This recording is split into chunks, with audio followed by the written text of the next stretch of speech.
Welcome to this week's episode of KinFit. I'm Michael. I'm Tiffany, and today it is a beautiful fall day, and we are shooting at Summit Circle on top of Westmount. I'd just like to take this time to thank Scott Livingston for being on the show last week. Hope everybody enjoyed that episode. I know it was a lot of fun. And good luck to the Canadians this season. You can do it. Yes. So we have lots of fun stuff to talk about today, so let's get to it. Yeah. So for our Thanksgiving episode on KinFit, I think you have some very exciting news for us. Yes, very exciting, very exciting.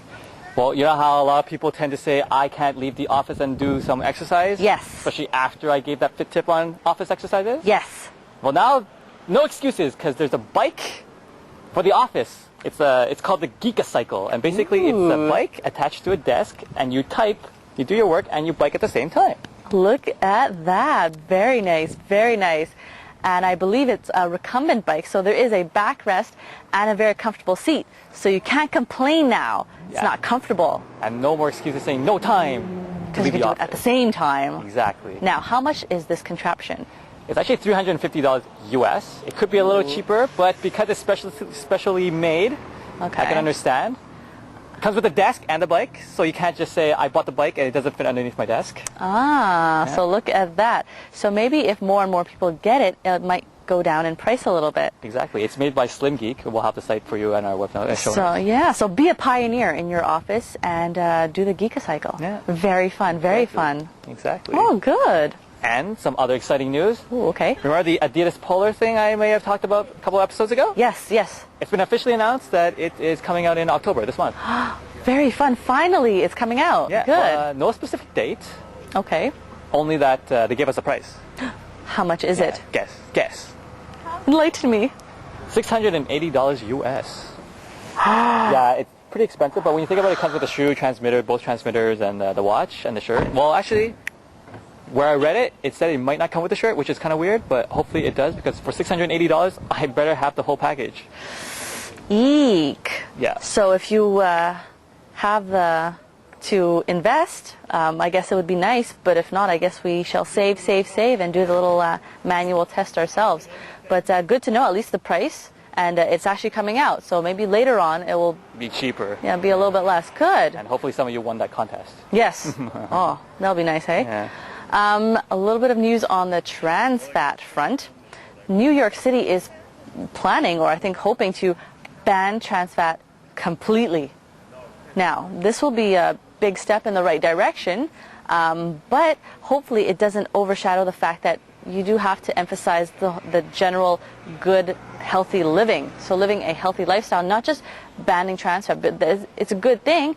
However, I want people to just make sure that you are also monitoring how you're eating. You're still eating well, and like, oh, trans fat's gone, I don't have to worry anymore. No, you still do have to make sure you're getting all the nutrients that you need. And then, of course, exercising as well. So a step in the right direction, but there's so much work to do. But I'm glad that they're thinking about it, because this means everyone is thinking about it. I'm just wondering how the restaurants would respond to this, because... Oh, that's true. It's going to affect the restaurants for sure. But I think now with the whole emphasis on trans fat and how it's bad for our health, a lot of restaurants and food companies are already making the switch or have made the switch, and it doesn't seem to be much of a problem. So I think there's no excuses for them either. Well, we'll see what happens in a couple of months or a year. Yeah, so we'll see, hey? Yeah. Last but not least, for all you fitness enthusiasts and have gym memberships, well, if you remember during the Conservative or the elections in Canada, they had promised to consider into looking about tax breaks or tax deductions on people who have gym memberships. That would definitely be a good idea. This has been in the news lately, and there's actually a link or a site set up for people who actually want to support this idea. It's basically like a petition. You go there, you sign in, you fill in an e-card saying that you support tax deductions on gym memberships, and hopefully this will kind of like push the government a little to look into this and give us some break on trying to stay fit. Yeah, and definitely it would be a very good incentive for us to go and join the gym for those of you who haven't. If you get a little perk like that, and I think it would be a really, really good idea. Yeah, the site is called You Deserve a Tax Break, and we'll have that in our show notes. Excellent. So that'll be, I think that's it for this week on Fit News. On last week's Fit Tip, I had gone over some exercise equipment, some inexpensive exercise equipment that you can buy to do functional training at home. So for this week, I thought I'd follow that up by showing you guys some free exercise you can find online. The first website I really recommend, or highly recommend, I go there a lot, it's called sisselonline.com. Now, not only can you buy your exercise equipment there that we had mentioned, you can also find a big comprehensive list of exercises you can do with that equipment. It's very easy. You just go to the site, you click exercise list, and you can search for any type of exercise for any part of the body with that specific part, or with that specific equipment. So let's say I went to medicine ball, upper body. It'll give me a list of exercises I can do with that. Really good. Highly recommended for people who, starting to run out of ideas or want to learn how to use the equipment, or for trainers who want to make a better exercise program. Second website I highly recommend, geared more towards athletes. It's more sports specific. You can find it at Bauer.com. It's the Nike Bauer hockey website. Now these exercises are really good. It's for strength and conditioning or athletic conditioning. Each video is about 5, 10, 20, 30 seconds long depending on the exercises. Okay.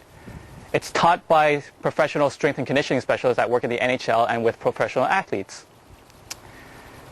Last site I'd like to recommend, okay, it's called Yoga Today. I mentioned this 2 episodes ago. It's a free yoga video daily, every day. There's a brand new one, brand new lesson. They're about an hour long, okay, good for beginners, experts, and intermediates. So I really recommend that you go to the site as well. Last thing I'd like to mention are 2 books on stretching. One book I really recommend is just called Stretching, and it's by Bob Anderson. You can buy this at Chapters or Indigo for about $17. Why I really like this book is because there's a lot of pictures and it's easy to understand. So it's good for someone who just wants to learn how to do a couple stretches for upper body and lower body. And they have some really neat ones for office and while you're taking a stroll in the park. Last book I recommend, it's a little bit more expensive. It's about $70. You can buy it at Chapters or Indigo as well, or you can get it a little bit cheaper at Human Kinetics. Now this book is called Science of Flexibility. It's a harder textbook. It teaches you, the scientific aspects of stretching if you're a student and you're in exercise science and you want to, it's a good book to have in your shelf. So that's it for today, and we'll see you next week. So welcome to InFoodmation this week, and today we are going to talk about our special fall fruit, the apple. And it is apple picking season, so get up there and pick lots and lots of apples. Now once you pick these apples, what are you going to do with them? You want to store them in a dry, cool area away from other foods that have strong flavors, because apples are the type of fruit that actually can absorb the flavors from other foods. Okay, so we don't want any funky tasting apples. So definitely by themselves in a cool, dry area. Now, what are you going to be doing with these apples? You might want to be looking into our traditional apple pies and apple sauces, because those are so much fun.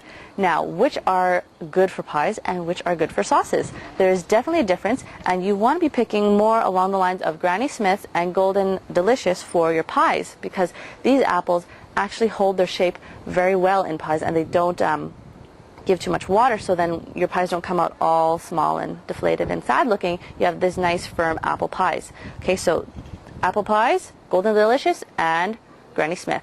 Now for your sauces, you might want to pick maybe a Royal Gala or Fuji instead of your traditional Macintosh, because these ones actually have more sugar in them, so you won't have to add any extra sugar into it. So that's kind of fun if you want a little bit of a different spin on that. So these are fantastic in sauces. Now, all these apples you can, of course, slice and put up into your salads, because that would be a nice, fresh, different thing you can do for your salad. So that's also very fun. Now, for your pies, for preparing your apples, if you want to prevent the browning, you can actually put your apples into a bowl of water with 2 tablespoons of lemon juice, and that will prevent the browning effect from happening too much if you're preparing lots and lots of pies. So that's a little tip for you there. Now, what else can you do with all these apples that you have? You can always put them with a little bit of pork or chicken and pan grill it or bake it for something different. You can put it with a little bit of cheese and bake it into an omelet, and that'll be a nice breakfast treat for you. And a little something different, you might want to put this into it right beforehand, though, is put it into your sandwiches with a little bit of ham, give it a little bit of extra crunch and tartness. So that's a lot of fun stuff you can try with those apples there. And a little tip for you is, if you have some unripened bananas or pears that you want to ripen a little bit quickly, you put that in with an apple into a paper bag, and that will help speed up the ripening process, just because the apples release an ethylene gas that helps that go along. So there's your little tip for this week for the apples. Now, what else are we going to do with our food? We're going to try maybe some squash, because it is squash season, and Thanksgiving dinner is a wonderful time to try out our squash. So right now I have a little acorn squash, and if you want to try something different for Thanksgiving dinner, you can actually have this put into a baking dish with a little bit of butter, brown sugar, dry bread stuffing, chicken broth, salt, pepper, garlic powder, and onion powder, and just put that on top of the halves and bake that until it is nice and tender, and that will be a very special treat for you if you're not sure how to prepare these. However, with the acorn squash and a lot of the other winter squashes, what you can do is just have them and put them in the baking dish, let them bake and get tender, and that's pretty much it. It's really, really simple. Now, when you're picking the squashes, you want to pick one that has a smooth, dry rind with no cracks or soft spots in it. You want it to be a bit more of a dull color. You don't want it to be too shiny, because the shininess means that it's been picked too soon off the vine, and it might not have the full sweet flavor of a more ripe squash.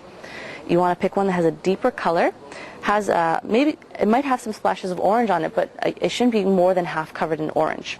It should feel a little bit heavy for its size, and that is pretty much a beautiful squash for you. Okay, so definitely try that if you haven't tried it before. They are packed full of fiber and potassium, all those good things that we want. So take the opportunity now in the season and pick up a couple of squashes to try.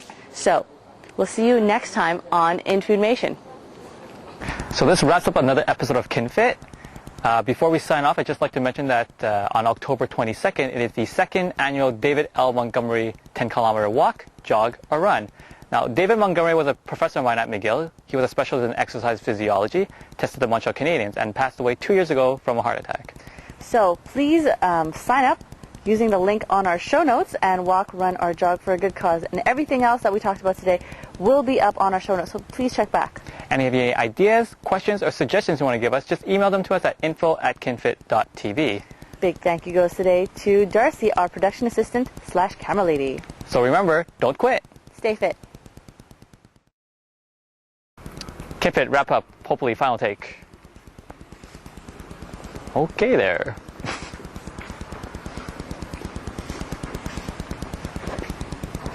Wrap up take, I don't even know anymore.